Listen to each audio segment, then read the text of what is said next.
الحمد للہ وکفا وسلام علی عبادہ الذین اصطفى اما بعد فاعوذ باللہ من الشیطان الرجیم بسم اللہ الرحمن الرحیم 23 شعبان 1443 ہجری 27 مارچ 2022 کو آج ہم اور آپ جامعہ ربانیہ ناظم آباد کراچی میں اعوذ باللہ من الشیطان الرجیم کی تفسیر اور درس کے حوالے سے جمع ہیں، اور آج الحمدللہ اللہ تعالیٰ کی توفیق اور اس کے کرم سے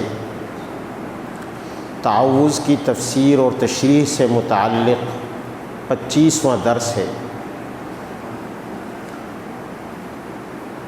گزشتہ درس میں آپ کے سامنے میں نے عرض کی تھی کہ انسان اپنی پیدائش کے وقت سے ایک سفر کا آغاز کر دیتا ہے، اور یہ ایک عام سفر نہیں ہوتا۔ ایک تو یہ سفر پوری زندگی پر محیط ہے، ولادت کے وقت سے لے کر موت تک انسان مسلسل سفر میں ہوتا ہے۔ عمر کی جس منزل پر بھی ہو وہ مسافر ہے، اور پھر یہ سفر بھی سفر جنگ ہے، عام سفر نہیں، اور سفر بھی سفر جنگ ہے۔ اس کی اہمیت اور بڑھ جاتی ہے کہ ایک تو سفر ہو، اور پھر سفر جنگ اور جہاد ہو۔ لیکن یہ جنگ اور جہاد سفر ہی کی طرح حیثیت رکھتے ہیں، جس طرح سفر روحانی ہے تو یہ جنگ بھی روحانی ہے، اور اس جنگ کے لیے، اس جہاد کے لیے یا اس سفر کے لیے جو توشہ ہوگا وہ بھی روحانی ہوگا، جو ہتھیار ہوں گے وہ بھی روحانی ہوں گے، جو دشمن ہوگا وہ بھی بظاہر مادی دشمن نہیں ہوگا، اور جس قوت کی مدد اور کمک درکار ہوگی وہ بھی مادی نہیں ہوگی، چونکہ یہ تمام چیزیں روحانی ہیں کہ جس ذات کی مدد درکار ہے وہ رب العالمین کی ذات ہے، وہ بھی مادی نہیں ہے۔ جس دشمن سے جنگ ہے وہ بھی گوشت پوست کا بنا ہوا کوئی مادی وجود نہیں، شیطان ہے، اور سفر بھی روحانی ہے تو ہتھیار اور توشہ بھی روحانی ہوں گے، جس کے لیے اللہ تعالیٰ نے تعوذ یعنی اعوذ باللہ من الشیطان الرجیم کا توشہ بھی دیا، ہتھیار بھی دیا، کہ اس توشے سے ہم اپنی سفر کی تمام ضروریات حاصل بھی کر سکتے ہیں، اور اپنا تحفظ اور دفاع بھی کر سکتے ہیں، اور دشمن کو تباہ بھی کر سکتے ہیں۔ یعنی اعوذ باللہ میں یہ ساری خصوصیتیں ہیں کہ اپنا تحفظ بھی کر سکیں، دشمن کو تباہ بھی کر سکیں، اسے پسپا بھی کر سکیں۔ اس لیے اللہ تعالیٰ نے یہ ہتھیار ہمیں اس سفر کے لیے عطا فرمایا ہے، اور پھر خاص طور پر جب ہم شعور کی زندگی میں قدم رکھنے کے بعد اللہ تعالیٰ کی پناہ ڈھونڈنا چاہتے ہیں، ارادی طور پر، شعوری طور پر، تو اللہ تعالیٰ نے اپنے ساتھ، کیونکہ سفر کی منزل کیا ہے؟ اللہ کی ملاقات، اور دنیا میں اللہ کی ملاقات کا طریقہ کیا ہے؟ اللہ کا کلام. یہ اللہ کا کلام جو ہے یہ اللہ سے ملنے کا ذریعہ ہے، کیونکہ بظاہر تو ہمارا کوئی تعلق نہیں ہے اس وقت اللہ سے. جیسے ہم آپس میں مل رہے ہیں، بات چیت کر رہے ہیں، ہم آپس میں بھی ایک دوسرے سے جڑتے ہیں تو بات چیت کے ذریعے جڑتے ہیں، گفتگو کے ذریعے جڑتے ہیں. ہم اپنا ما فی الضمیر، اپنے دل کی بات گفتگو کے ذریعے سامنے رکھتے ہیں. تو اسی طرح اللہ تعالیٰ سے جو تعلق ہوتا ہے وہ بھی کلام کے ذریعے. اور اللہ کے شائع نشان کلام وہی ہے جو اسی کا اپنا ہو. تو رب العالمین کے شائع نشان کلام کے لیے شائع نشان عطر بھی چاہیے. جب آپ بادشاہ سے گفتگو کے لیے جائیں گے تو ایسے تو نہیں جائیں گے نا، پسینے کی بدبو لے کر، راستے کی میل کچیل لے کر. آپ جائیں گے، اپنے آپ کو دھوئیں گے، غسل کریں گے، نہائیں گے، اس کے بعد خوشبو لگائیں گے تاکہ بادشاہ سے ملاقات ہو. تو اعوذ باللہ کی خوشبو لگا کر رب العالمین کے کلام کے اور رب العالمین کے ساتھ مناجات اور رب العالمین کے ساتھ گفتگو کے ہم اپنے آپ کو اہل بنا دیتے ہیں. اعوذ باللہ وہ عطر ہے، ہتھیار ہونے کے ساتھ ساتھ وہ عطر ہے جس سے ہم اپنے آپ کو معطر کر کے خالق کائنات کے کلام کے قابل بنا دیتے ہیں. تو اعوذ باللہ من الشیطان الرجیم یہ جو کلمہ ہے، میں اس پر گفتگو کر چکا ہوں کہ میں نے کہا نا کہ یہ تحفظ ہے، اپنی حفاظت بھی ہے. جب تک حفاظت نہیں ہوگی اس وقت تک ہم کیسے قابل بن سکیں گے؟ ہم میں اہلیت، استعداد، صلاحیت کیسے آئے گی کہ ہم اللہ تعالیٰ کے کلام تک پہنچ سکیں اور اس کے ذریعے اس اللہ تعالیٰ تک پہنچ سکیں؟ قرآن عظیم کی مثال تو ایک باغ کی ہے. اگر اس باغ کے لیے آپ حفاظت کا انتظام نہیں کریں گے تو باغ خراب ہو جائے گا. ہمیشہ آپ نے دیکھا ہوگا کہ مالی، کوئی بھی باغبان، کوئی بھی مالی باغ کا رکھوالا وہ باغ کو یوں ہی نہیں چھوڑ دیتا، وہ اس کی نگرانی کرتا ہے، اس کی حفاظت کا بندوبست کرتا ہے، باغ پر حملہ کرنے والی چیزوں کو دفع کرنے کے لیے تدبیریں اختیار کرتا ہے. مثلا سنڈیاں ہوتی ہیں، کیڑے لگتے ہیں، جڑ کو کیڑا لگ جائے، تنے کو کیڑا لگ جائے، شاخ کو کیڑا لگ جائے، پتوں کو کیڑا لگ جائے اور آخر میں پھل کو کیڑا لگ جائے تو وہ درخت کسی کام کا ہے؟ وہ سنڈیاں لگ گئی، وہ کیڑے لگ گئے، انہوں نے اس درخت کو خراب کر دیا، اس میں سوراخ کر دیے، اس میں سڑن پیدا کر دی، سڑان پیدا کر دی اور اسے خراب کر دیا، کھوکھلا کر دیا، گھن لگ گیا، دیمک لگ گئی تو پھل بھی خراب، پتے بھی خراب، شاخیں بھی خراب، تنا بھی خراب، جڑ بھی خراب. تو وہ کیا کرتے ہیں؟ اسپرے کرتے ہیں تاکہ یہ باغ بچ جائے. تو قرآن عظیم جو اللہ تعالیٰ کا کلام ہے اور اس نے ہمارے لیے ایک باغ سجا دیا ہے، اس میں شیطان کی سنڈی لگتی ہے، شیطان کے وسوسوں کے کیڑے لگتے ہیں اور وہ کیڑے اس باغ کو خراب کرنے کے چکر میں ہیں. اس لیے شریعت نے حکم دیا کہ تم قرآن عظیم کو شروع کرنے سے پہلے تعوذ کا اہتمام کرو، استعاذہ پڑھا کرو. اب یہ جو کیڑے لگتے ہیں یہ کیا چیز ہے؟ یہ خواہشات کے کیڑے ہیں.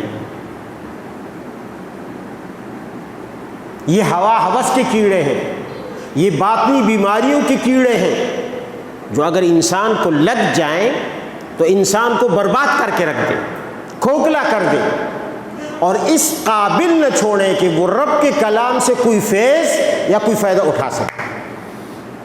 چنانچہ اگر ہم سلف صالحین کی طرف جائیں تو ان کے کلام سے بھی یہ بات معلوم ہوتی ہے کہ شیطان کن طریقوں سے انسان کی صلاحیت کو کھوکھلا کرنے کی کوشش کرتا ہے کہ وہ اس باغ الہی سے فیض نہ اٹھا سکے، کیونکہ ایک کشمکش جاری ہے نا انسان میں اور شیطان میں۔ تو کشمکش، میں نے بتایا کہ یہ سفر ایسا ہے جو سفر جنگ ہے، یہ پرامن سفر نہیں ہے، یہ ایک لڑائی کا سفر ہے جو ہماری پیدائش سے شروع ہوتا ہے موت تک۔ تو ہمیں ضرورت ہے جاننے کی کہ وہ جو سنڈی ہے، وہ جو کیڑا ہے، وہ جو دیمک ہے، وہ جو گھن ہے، وہ کن کن راستوں سے ہم پر حملہ آور ہوتا ہے، کن کن طریقوں سے۔ حضرت خیثمہ رحمہ اللہ فرماتے ہیں کہ شیطان کہتا ہے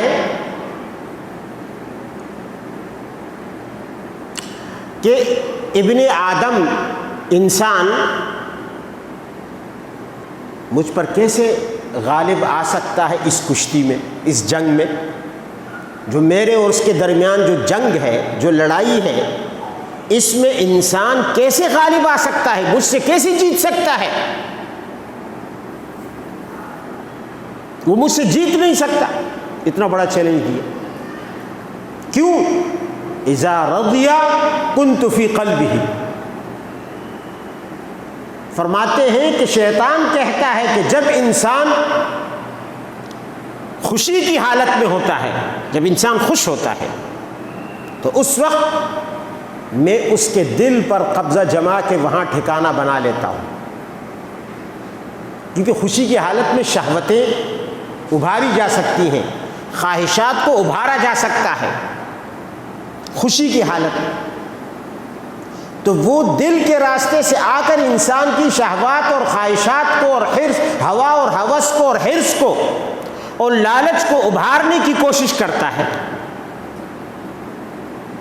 کہتا ہے کہ جب وہ خوشی کی حالت میں ہو، رضا کی حالت میں ہو، میں اس کے دل میں ٹھکانہ بنا لیتا ہوں، اس کی شہوتوں کو ابھارنے کے لیے، اس کی خواہشات کو مہمیز دینے کے لیے، تیز کرنے کے لیے، تاکہ اس راستے سے اسے دیمک لگا سکوں شہوات کی اور خواہشات کی، جو اسے کھوکھلا کر دے، جو اسے جانور بنا دے۔ کیونکہ جانور کیا ہے؟ جانور کی زندگی خواہشات کا نام ہے، محض خواہش کے پیچھے چلنا، دل کی من پسند باتوں کے پیچھے چلنا، یہ صرف جانوروں کی فطرت ہے۔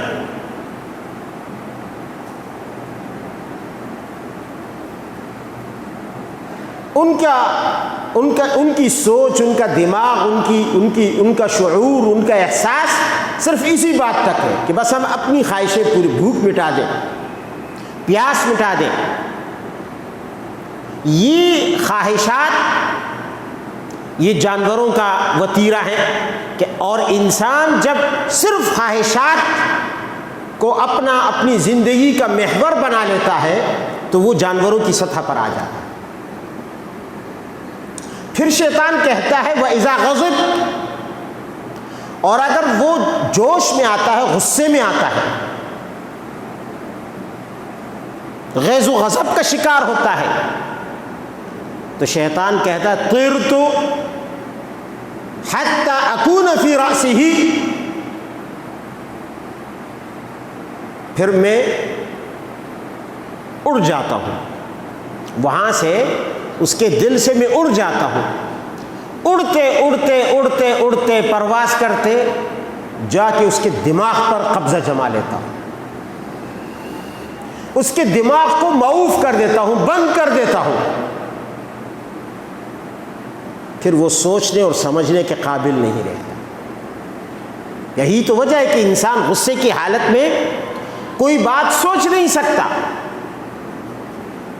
اور اکثر اور بیشتر ہم نے دیکھا، بلکہ ہم پر خود یہ حالتیں گزری ہیں، ہر انسان پر گزرتی ہے کہ جب وہ غصے کی انتہا کو پہنچ جاتا ہے تو اس وقت وہ بغیر سوچے سمجھے ایسے کام کر لیتا ہے کہ بعد میں جب اس کی عقل واپس آتی ہے تو وہ پچھتانے لگتا ہے۔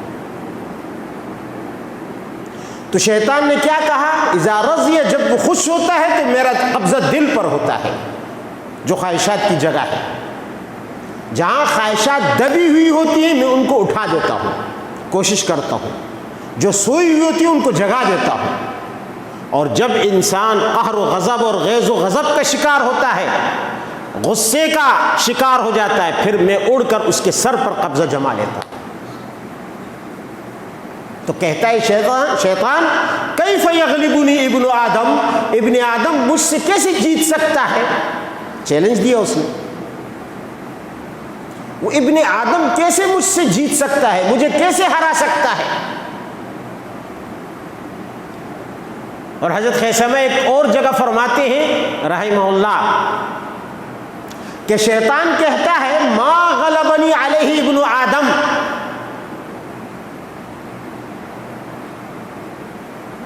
ابن آدم کسی بھی کشتی میں، کسی بھی جنگ میں مجھ پر کتنے ہی غلبے کیوں نہ پالے، لیکن تین چیزیں ایسی ہیں کہ وہ مجھ سے نہیں جیت سکتا،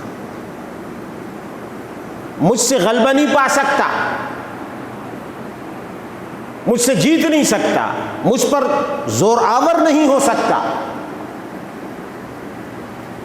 تین چیزیں ایسی، فلن یغلبنی علی ثلاث۔ اب کیسی اس نے انسانی فطرت کو سمجھ لیا ہے کن کن طریقوں سے میں اس کی فطرت کی کمزوریوں کو گرفت میں لے کر انہیں اپنے لیے استعمال کر سکتا ہوں۔ تو انسان کی طبیعت میں، مزاج میں اللہ نے کمزوریاں رکھی ہیں، بس شیطان انہی کی تلاش میں۔ وہ کہتا ہے کہ انسان کی تین کمزوریاں ایسی ہیں کہ وہ مجھ سے جیت نہیں سکتا کشتی میں، جو میری اور اس کی جنگ ہے، اس جنگ میں اسے ہرا کر رکھوں گا۔ پہلی چیز ان یأخذ مالا فی غیر حقک، کہ وہ مال حاصل کرے ناجائز طریقوں سے۔ مال، دولت ایک ایسی چیز ہے نا، اچھے اچھوں کی رال ٹپکنے لگتی ہے۔ بڑے بزرگ ہوں گے، بڑا عابد زاہد ہوگا، لیکن مال کے معاملے میں حد درجہ کمزور ہوگا۔ انسانی فطرت۔ ہم نے کتنے لوگوں کو دیکھا کہ نمازی بھی ہیں، تہجد گزار بھی ہیں، روزہ دار بھی ہیں، حاجی بھی ہیں، پرہیزگار بھی ہیں، لیکن مال کے معاملے میں ایسے ہیں کہ سانپ سے بھی زیادہ خطرناک۔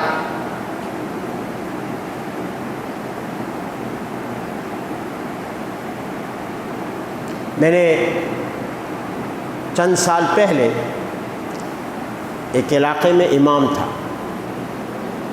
تو میں نے درس دیا، اور اس درس میں میراث کا مسئلہ بیان کیا کہ بھائی اپنے چھوٹوں کو میراث دیا کرو، میراث نہ دینے سے تمہاری آمدنی حرام ہو جائے گی۔ تم نے بیوی کا حق نہیں دیا، ماں کا حق نہیں دیا، بہن کا نہیں دیا، بیٹی کا نہیں دیا، چھوٹے بھائیوں کا نہیں دیا، ماں باپ کا نہیں دیا، کمزوروں کا نہیں دیا، دادی دادا کا نہیں دیا، حق نہیں دیا۔ ان کا حصہ تم نے دبا لیا، اور پھر ان حصوں سے تم صدقہ بھی کرتے ہو، خیرات بھی کرتے ہو، حج بھی کرتے ہو، روزہ بھی رکھتے ہو، صدقات افطار بھی کراتے ہو، بچوں کا پیٹ بھی پالتے ہو، کاروبار بھی کرتے ہو، منافع بھی کماتے ہو، جائیدادیں بھی بناتے ہو، اور حال یہ ہے کہ تمہارے اس مال میں دوسروں کا حق ہے جس کو تم نے دبا دیا ہے، آپ یقین مانیں کہ اس درس کے بعد پوری مسجد میں ہلچل مچ گئی. بوڑھے، حاجی لوگ، تہجد گزار لوگ، نمازی لوگ، روزہ دار لوگ، پوری مسجد میں ہلچل مچ گئی. مجھے کہنے لگے کہ مولانا آپ نے تو آج عجیب مسئلہ بیان کر دیا، ہم میں سے تو کسی نے بھی میراث تقسیم نہیں کیے، آج تک تو ہمیں کسی نے بتایا نہیں. ہم تو کاروبار بھی کر رہے ہیں، ہمارے والد صاحب کی پراپرٹی ہے، جائیداد تھی، دادا کی تھی، پردادا کی تھی، ہم نے تقسیم نہیں کی. نہ ہمارے ہاں رواج ہے عورتوں کو حصہ دینے کا.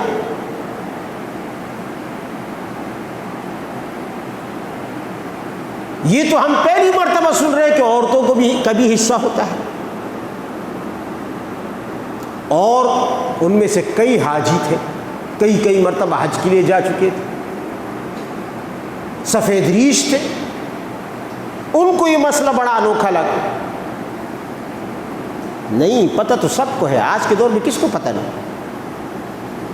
لیکن بات یہ ہے کہ یہ احساس نہیں ہے کہ میں جو نماز پڑھ رہا ہوں جن کپڑوں میں یہ حلال کے ہیں، میں جو حج کر رہا ہوں جن پیسوں سے یہ حلال کا ہے، اس میں کسی اور کا حق تو نہیں ہے. میں جو صدقہ اور خیرات کر رہا ہوں یہ حلال کے پیسوں سے. ہمارے ہاں جو ہم کہتے ہیں نا تیجا اور 40واں، اکثر لوگ کرتے میت کے مال سے، ہم لوگ کہتے ہیں ناجائز ہے. تو بعض لوگ کہتے ہیں کہ کیوں کہتے ہیں جی یہ مولوی صاحب صدقہ اور خیرات کو ناجائز کہتے ہیں؟ بھائی صدقہ و خیرات کرو لیکن شرعی طریقے کے ساتھ. تم نے یتیموں کا مال لے کر جو ہے لوگوں میں صدقہ اور خیرات بانٹنا شروع کیا، جو اصل حقدار ہیں ان کو نہیں دیتے اور دوسروں کو کھلا رہے ہو. یتیموں کا حق لے کر اس مال پہ صدقہ کرتے ہو، یہ کون سی شرافت ہے؟ بیواؤں کا حق لے کر لوگوں کو صدقہ اور خیرات کرتے ہو کہ نام ہو جائے کہ جی اپنی میت کے لیے اتنی دیگیں پکا دی، اتنی غریبوں کو کھانا کھلا دیا، گائے لا کر ذبح کر دی، بھینسا لا کر ذبح کر دیا، علاقے میں نام ہو جائے کہ جی باپ مرا تھا، مر گیا مردود، نہ فاتحہ نہ درود، کچھ بھی نہیں کیا، تو چلو جی گائے لا کر ذبح کر کے پورے گاؤں کو کھلا دو، پورے محلے کو کھلا دو، نام ہو جائے. اور یہ معلوم نہیں کہ جن کو کھلایا وہ تو تم نے کھلا دیا، ان کا پیٹ بھر دیا، لیکن پرائے مال سے. اس میں بیواؤں کا حق ہے، اس میں یتیموں کا حق ہے، اس میں چھوٹوں کا حق ہے، اس میں مسکینوں کا حق ہے.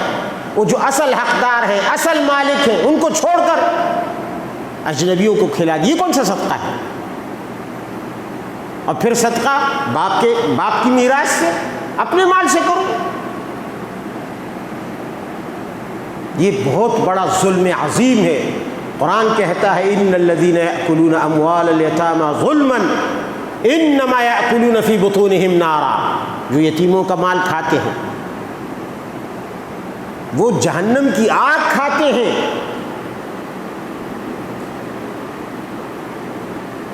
لیکن کیا کیا جائے، مال ایسی چیز ہے جو انسان کے ایمان کو ڈاواڈول کر دیتی ہے. تہجد گزار، شب زندہ دار، روزہ دار، عبادت گزار، حاجی، نمازی کو بھی پرہیزگار رہنے نہیں دیتی، اسے بھی حرام کھانے پر مجبور کر دیتی. یہ دولت ایسی چیز ہے. شیطان نے کیا کہا کہ مال کو جب دیکھ لیتا نا، یہ حاجی ہی کیوں نہ ہو برسوں کا، یہ نمازی ہی کیوں نہ ہو، اس کی رال ٹپکنے لگے گی. یہ ٹھہر نہیں سکے گا کہ اس مال کو کسی طرح حاصل کر لے. اگر اس کے ہاتھ میں ہے اور کسی اور کا حق ہے، مجال ہے کہ یہ دے دے۔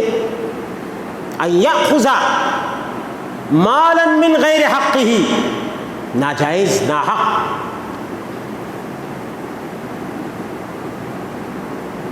اور وَأَن يَمْنَعَهُ مِنْ حَقِّهِ، دوسری چیز، مال ہاتھ آنے کے بعد اللہ نے اس کے اندر دوسروں کا حق رکھا ہے۔ وَفِي أَمْوَالِهِمْ حَقٌّ لِلسَّائِلِ وَالْمَحْرُومِ۔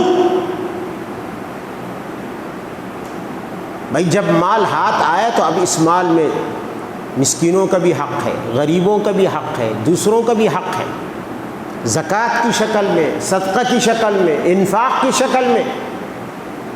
لیکن شیطان انسان کو اتنا لالچی بنا دیتا ہے کہ وہ اس مال کا حق ادا کرنے سے زندگی بھر رکا رہتا ہے، اس لیے کہ اس کا دل اس بات کے لیے تیار نہیں ہوتا کہ وہ اس مال سے غریبوں اور مسکینوں کا حق نکال دے۔ اس کی تو بڑی وعیدات ہے۔ حاجی آدمی ہوگا لیکن زکوٰۃ کے مسئلے میں آ کر اس کے ہاتھ کانپنے لگتے ہیں، نمازی آدمی ہے لیکن صدقہ نہیں کر سکتا۔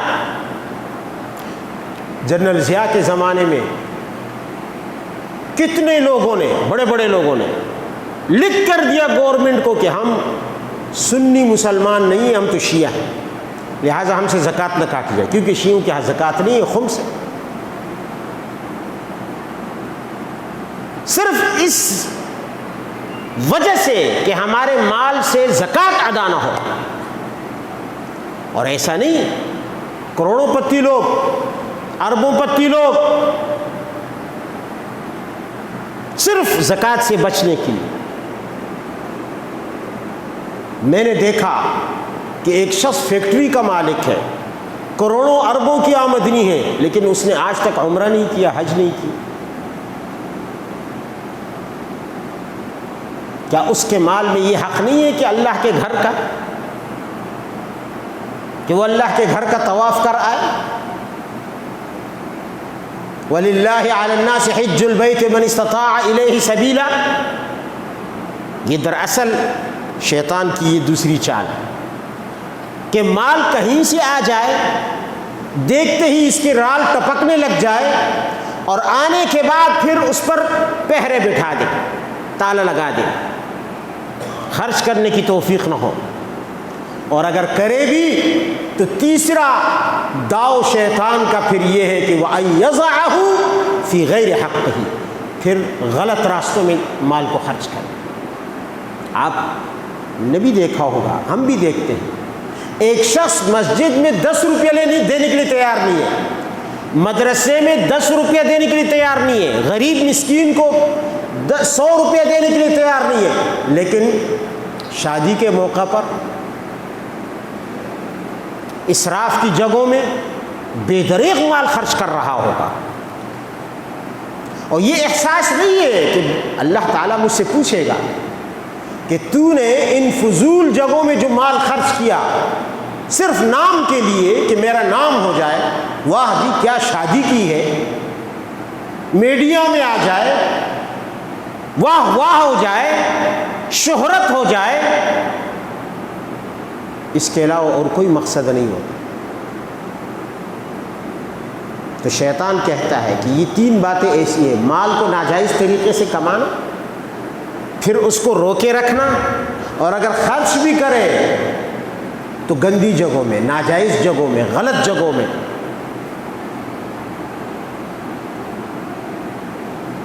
حضرت اکرمہ رحمہ اللہ تابعی ہیں، انہوں نے ایک واقعہ ذکر کیا۔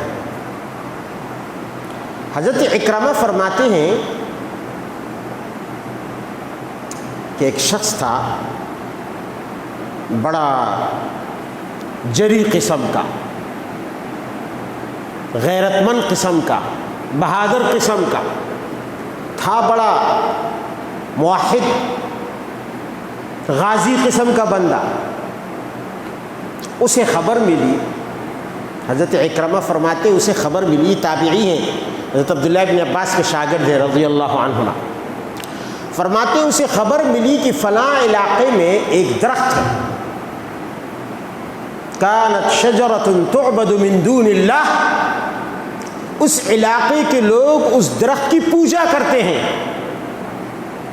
درخت کی عبادت کرتے ہیں۔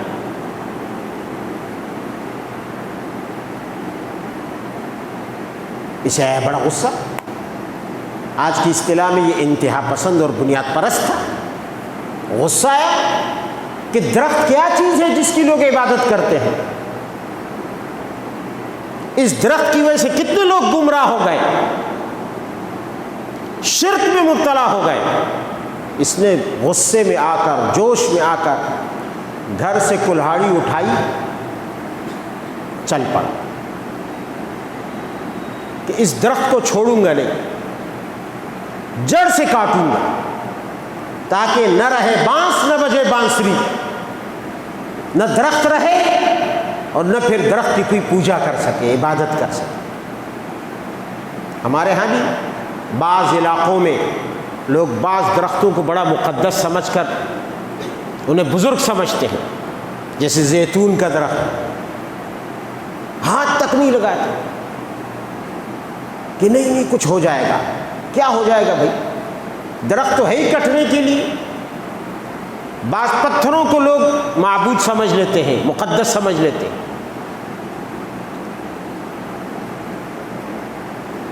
اللہ اللہ۔ اور ہندوستان میں اگر آپ جائیں گے وہاں تو ہر چیز خدا ہے، 30 کروڑ تو ان کے خدا ہے، ہر چیز خدا ہے۔ تو خیر وہ شخص چل پڑا کلہاڑی لے کر اور بڑے جوش کے ساتھ، غصے میں بھپڑا ہوا ہے۔ راستے میں ایک شخص ملا، اس نے کہا بھائی خیر تو ہے، کہاں جا رہے؟ اس نے کہا کہ فلاں علاقے میں ایک درخت ہے، لوگ اس کی پوجا کر رہے ہیں، سارا علاقہ مشرک ہو گیا ہے۔ مجھے پتہ چلا تو میں نے ارادہ کیا ہے کہ اس درخت کو چھوڑوں گا نہیں، جڑ سے کاٹ کے ختم کر دوں گا تاکہ آئندہ کوئی شخص اس درخت کو نہ پوچھ سکے۔ اس نے کہا میرا مشورہ ہے واپس چلے جاؤ، تم نہیں کر سکو گے۔ انہوں نے کہا یہ کیا بات کہہ دی؟ کلہاڑی میرے ہاتھ میں ہے اور اس ارادے اور عزم کے ساتھ گھر سے نکلا ہوں کہ میں اس درخت کو چھوڑوں گا نہیں۔ اس نے کہا سب سے پہلی بات تو یہ ہے کہ تجھے میں نہیں چھوڑوں گا، اس درخت کو کاٹنے کی اجازت میں نہیں دیتا۔ اس نے کہا تو کون ہے؟ اس نے کہا میں جو بھی ہوں، لیکن تجھے میری لاش سے یہاں گزرنا پڑے گا، اس درخت کو نہیں کاٹ سکتا۔ اس نے کہا کہ تو میرا راستہ روک کے تو دکھا، کیسے روکتا ہے؟ اب یہ قدم اس نے آگے بڑھا ہے، وہ بیچ میں آ کے الجھ گیا اس کے ساتھ۔ اب جب الجھ گیا تو لڑائی شروع ہو گئی، کشتی شروع ہو گئی۔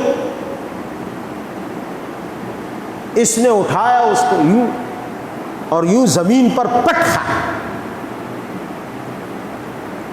نیچے گر گیا اور کہا کہ تو مجھے کیسے نہیں چھوڑے گا؟ پھر یہ اٹھا کہ چلو اس کو سبق مل گیا، روانہ ہونے لگا۔ وہ پھر راستے میں آ گیا، اس کا نہیں جاؤ گے، میں تمہیں چھوڑوں گا نہیں۔ انہوں نے کہا لگتا ہے تجھے اچھی طرح سبق نہیں ملا۔ پھر لڑائی شروع ہو گئی، باہم دست بگریبان ہو گئے، خوب مارا ایک دوسرے کو، اور اس نے پھر اٹھایا اور زمین پر زور سے دے مارا، پچھاڑ دیا اسے۔ وہ پھر اٹھا، یہ چل پڑا تو وہ پھر راستے میں اس نے روک دیا۔ نہیں جا سکتے، میں تمہیں کہتا ہوں۔ پھر کشتی شروع ہو گئی، پھر اسے زمین پر پٹخ دیا۔ جب 3 مرتبہ اسے زمین پر پٹخا تو اس شخص نے کہا کہ بھائی ایک بات سنو۔ اس نے کہا کیا ہے؟ اس نے کہا میری ایک پیشکش ہے، دیکھو چھوڑو یار اس درخت کو، کیا سادے آدمی ہو، تم اس درخت کو کچھ مت کہو، اور میں تم سے وعدہ کرتا ہوں کہ روزانہ 4 درہم تمہیں غیب سے ملا کریں گے۔ آج کی زبان میں درہم کی جگہ، درہم تو اب کوئی نہیں سمجھے گا، اس کو آپ ڈالر سمجھ لیں کہ اب ڈالر کی اصطلاح بڑی عام ہو گئی۔ 4 ڈالر تجھے روز ملا کریں گے۔ چھوڑ ان قصوں کو، پاگل آدمی ہے، جذباتی آدمی ہے، جوش میں ہے، حکمت مصلحت کو سمجھ۔ تیرے گھر میں روزانہ ڈالر آئیں گے تو ایک وقت آئے گا ڈالروں کا سیلاب آ جائے گا، مزے کرے گا، وارے نیارے کرے گا، بنگلے بنا دے گا، جائیداد بنا دے گا، تیری اقتصادی حالت، اکنومی اور معاشی حالت بڑی اچھی ہو جائے گی، ترقی یافتہ بن جائے گا، سٹیٹس بن جائے گا۔ غریب آدمی ہے، جھوپڑے میں رہتا ہے، مزے کرے گا۔ اب جب اس نے ڈالر کا سنا، پھر مزوں کا سنا، اس کے فضائل بھی سنے، تو اس کی رال ٹپکنے لگی، منہ میں پانی آ گیا۔ اس نے کہا بھائی بات تو اچھی کہتے لیکن دیکھ لے مجھے ہر روز ملنے چاہیے۔ اس نے کہا پریشان کیوں ہوتا ہے، میں وعدہ کرتا ہوں تجھ سے روز 4 ڈالر تجھے ملیں گے روز۔ اس نے کہا اچھا۔ یہ گیا واپس خوش خوش، جائے لوگ بھاڑ میں، درخت جائے بھاڑ میں، مجھے کیا درخت سے لینا دینا، اب لوگ گمراہ ہوتے ہیں تو میں کیا کر سکتا ہوں، یہ اچھا ہے۔ اب آیا، تھا تو بڑا تہجد گزار نیک آدمی تھا، پرہیزگار دیندار آدمی تھا۔ شیطان نے یہ تو نہیں کہا کہ نمازیں مت پڑھو، نفس نے یہ تو نہیں کہا کہ یار چھوڑو اب تو تم مصروف آدمی ہوگے، مالدار آدمی ہو بن جاؤ گے، تمہارے پاس کہاں وقت ہوگا، چھوڑو نمازیں۔ نفس نے بھی یہ نہیں کہا۔ تو اس نے یہ جب گھر آیا تو عادت کے مطابق رات کو اٹھا، خوب تہجد پڑھی، نمازیں پڑھی۔ صبح جب یہ جائے نماز لپیٹ کر اٹھنے لگا تو جائے نماز لپیٹتے ہی اچانک نظر پڑی کہ نیچے 4 درہم پڑے ہوئے، یعنی 4 ڈالر۔ بندے نے تو بات سچ کی تھی، یہ تو واقعی مجھے 4 ڈالر مل گئے۔ 4 ڈالر اس نے زمین جیب میں رکھے۔ اگلی رات کو پھر نماز کے لیے کھڑا ہوا، پھر جب صبح ہوئی جائے نماز رکھنے اٹھانے لگا، دیکھا نیچے پھر 4 ڈالر پڑے ہوئے۔ یار اسے یقین آیا کہ بندہ تو بڑا پکا ہے۔ حضرت اکرمہ فرماتے ہیں کہ تیسری رات ہوئی، اس نے نماز پڑھی، خوب تہجد پڑھی، بڑا خوش بھی ہے کہ چلو ڈالر مل رہے ہیں۔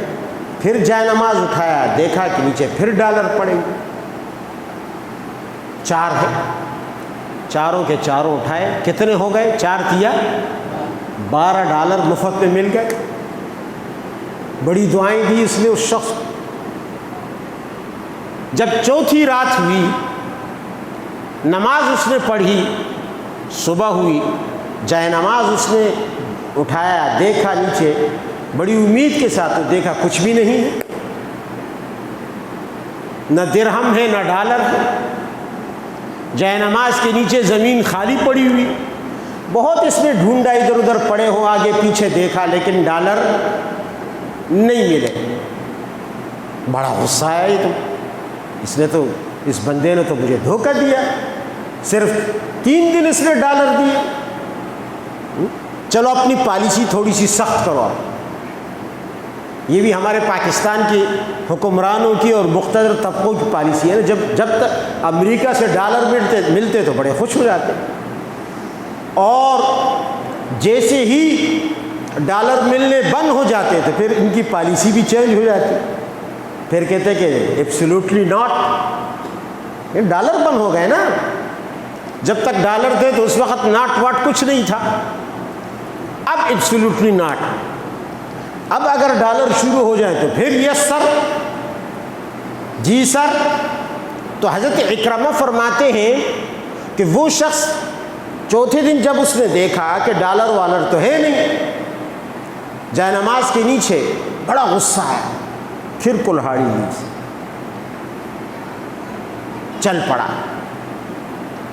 پڑا تو راستے میں پھر ایک بندہ ملا، بھائی صاحب کہاں جا رہے ہیں؟ یار یہ فلاں علاقے کے لوگ بڑے مشرک ہیں، گندے لوگ ہیں، درخت کو پوج رہے ہیں اور بس اس درخت کو چھوڑنا نہیں، اس درخت کو چھوڑنا، اس کو جڑ سے کاٹنا ہے۔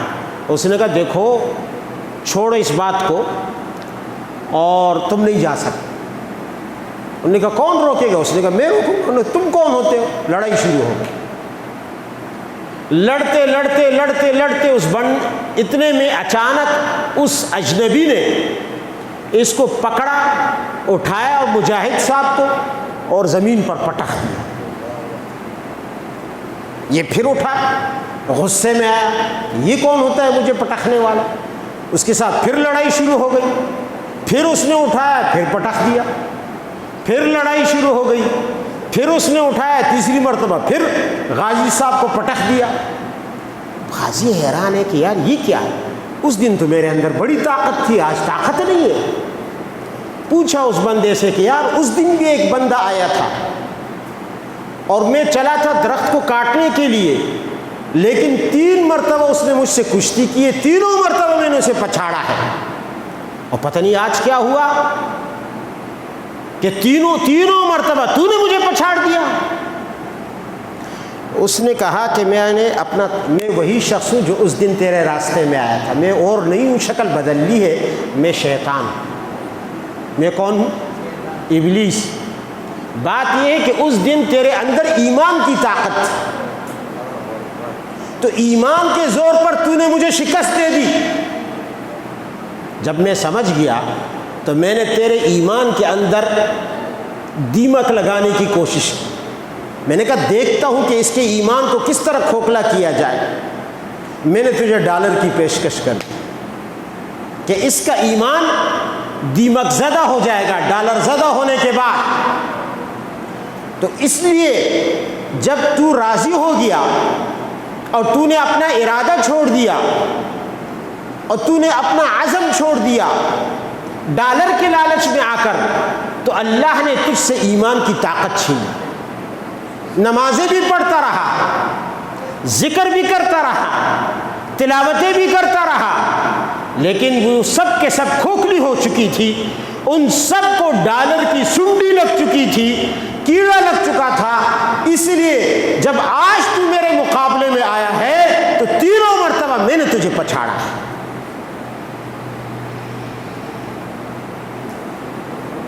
اور خبردار اگر تو نے قدم بڑھایا، اب تو میں سمجھ چکا کہ تو اندر سے کھوکھلا ہے، کھوکھلا، تیرے اندر اب ایمان کی طاقت نہیں ہے۔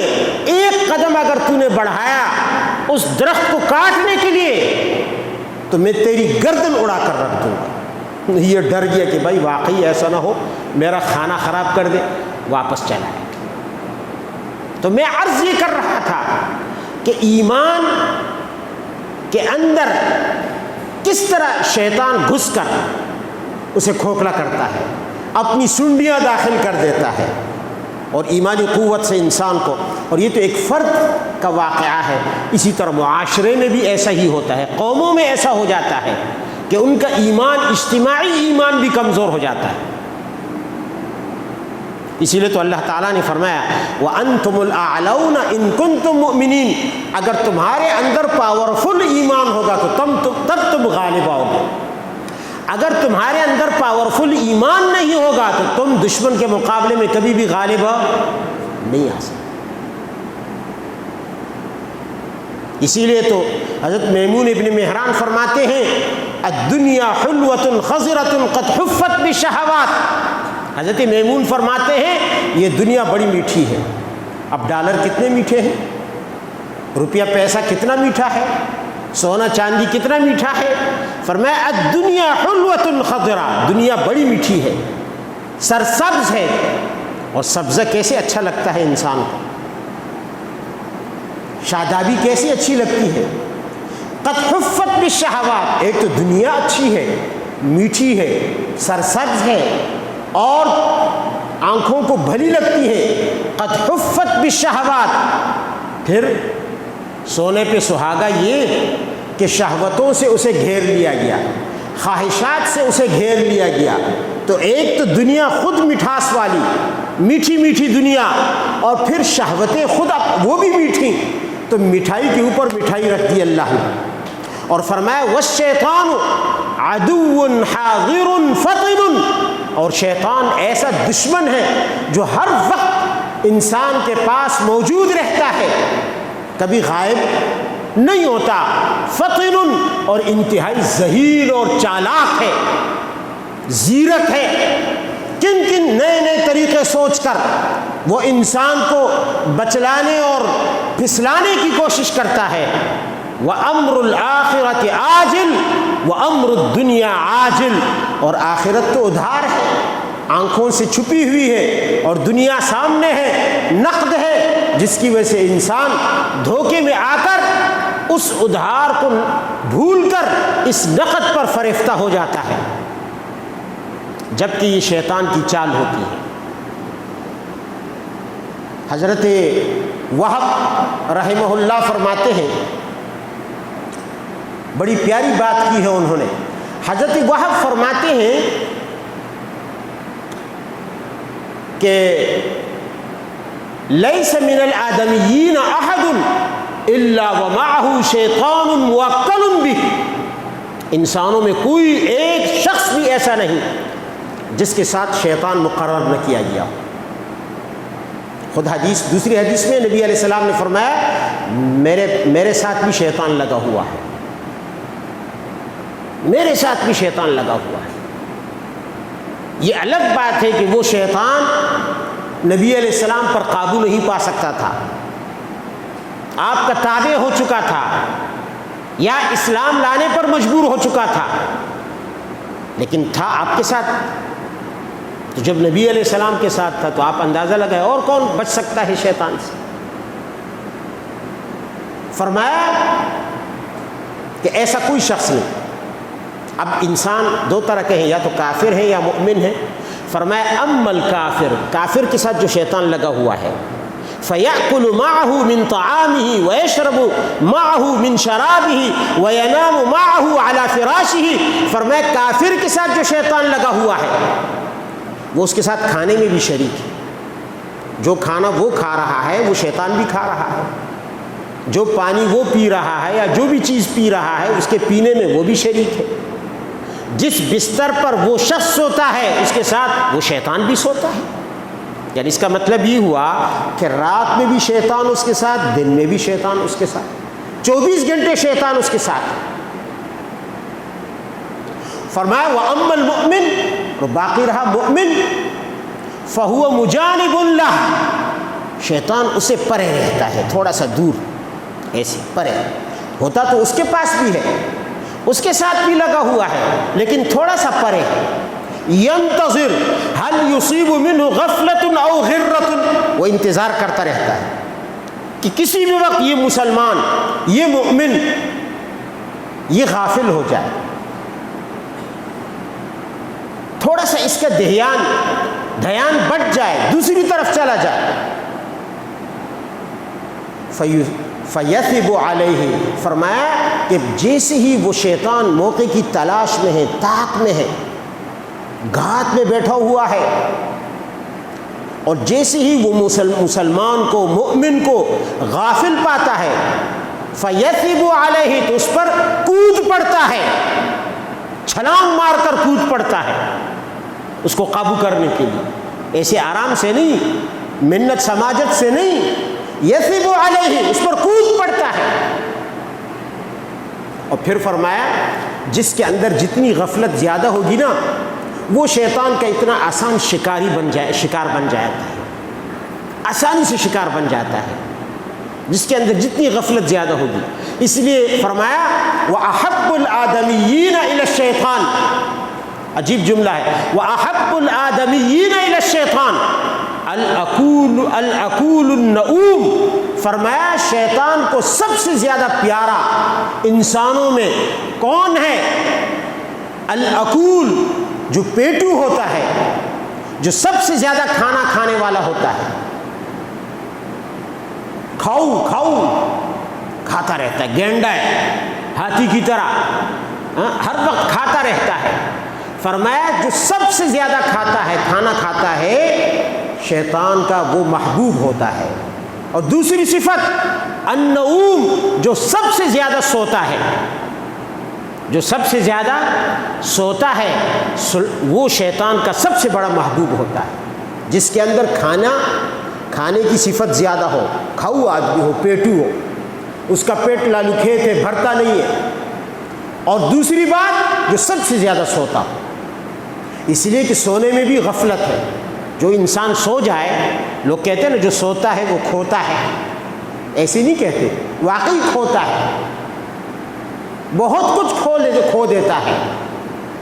اور جو کھاؤ ہے تو جو جتنا زیادہ کھائے گا، خواہشات اتنی ہی زیادہ اس پر حملہ آور ہوں گی، اس کی خواہشات اتنی ہی زیادہ بیدار ہوں گی۔ یہی وجہ ہے کہ رمضان المبارک کے روزے اللہ نے کیوں مقرر کیے؟ کہ انسان خواہشات کی قید سے نکل جائے،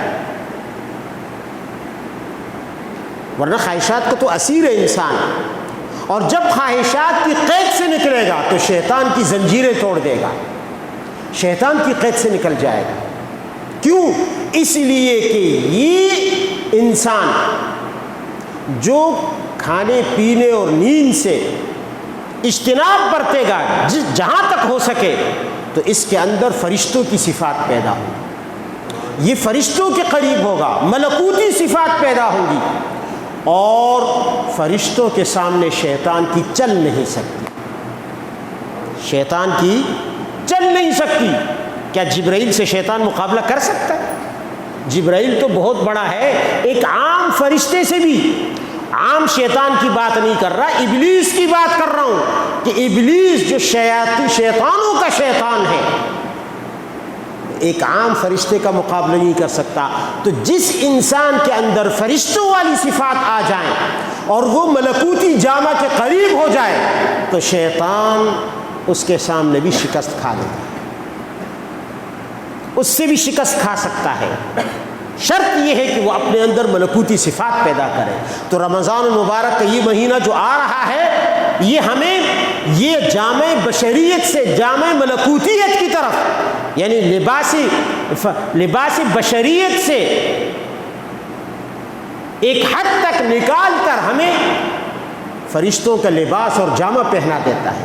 کیونکہ نہ کھانا، نہ پینا، خواہشات نہ رکھنا، نہ سونا، یہ فرشتوں کی صفات ہے، اور جب انسان میں آتی ہے تو انسان بھی انسانیت سے ملکوتیت کے قریب ہو جاتا ہے، تو شیطان کے پنجے سے نکل آتا ہے۔ تو ایک علاج ذکر کی، اس ذکر کی کثرت ہے کہ ہم کہیں اعوذ باللہ من الشیطان الرجیم، اور دوسرا علاج روزہ ہے۔ اسی لیے نبی علیہ السلام نے فرمایا روزے کثرت سے رکھا کرو، کہ فَإِنَّ لَهُ وِجَاء، یہ انسان کے لیے ڈھال بن جاتے ہیں، ڈھال، حدیث میں ان کو ڈھال کہا گیا۔ فَإِنَّ الصَّوْمَ جُنَّةٌ، کہ رمضان روزہ کیا ہے؟ یہ ڈھال ہے، ڈھال جو انسان کو دشمن کے وار سے بچا دیتا ہے۔ تو ایک ڈھال روزہ اور ایک ڈھال اعوذ باللہ من الشیطان الرجیم۔ اس لیے فرمایا کہ اعوذ باللہ پڑھا کرو تاکہ تم معطر ہو جاؤ اور رب تعالیٰ کے کلام کو پڑھنے اور اس کو سننے کے قابل ہو جاؤ، سننے کے قابل ہو۔ اللہ تعالیٰ ہمیں اپنی پناہ میں لے کر شیطان مردود کے تمام حربوں سے حفاظت نصیب فرمائے۔ وآخر دعوانا ان الحمد للہ رب العالمین۔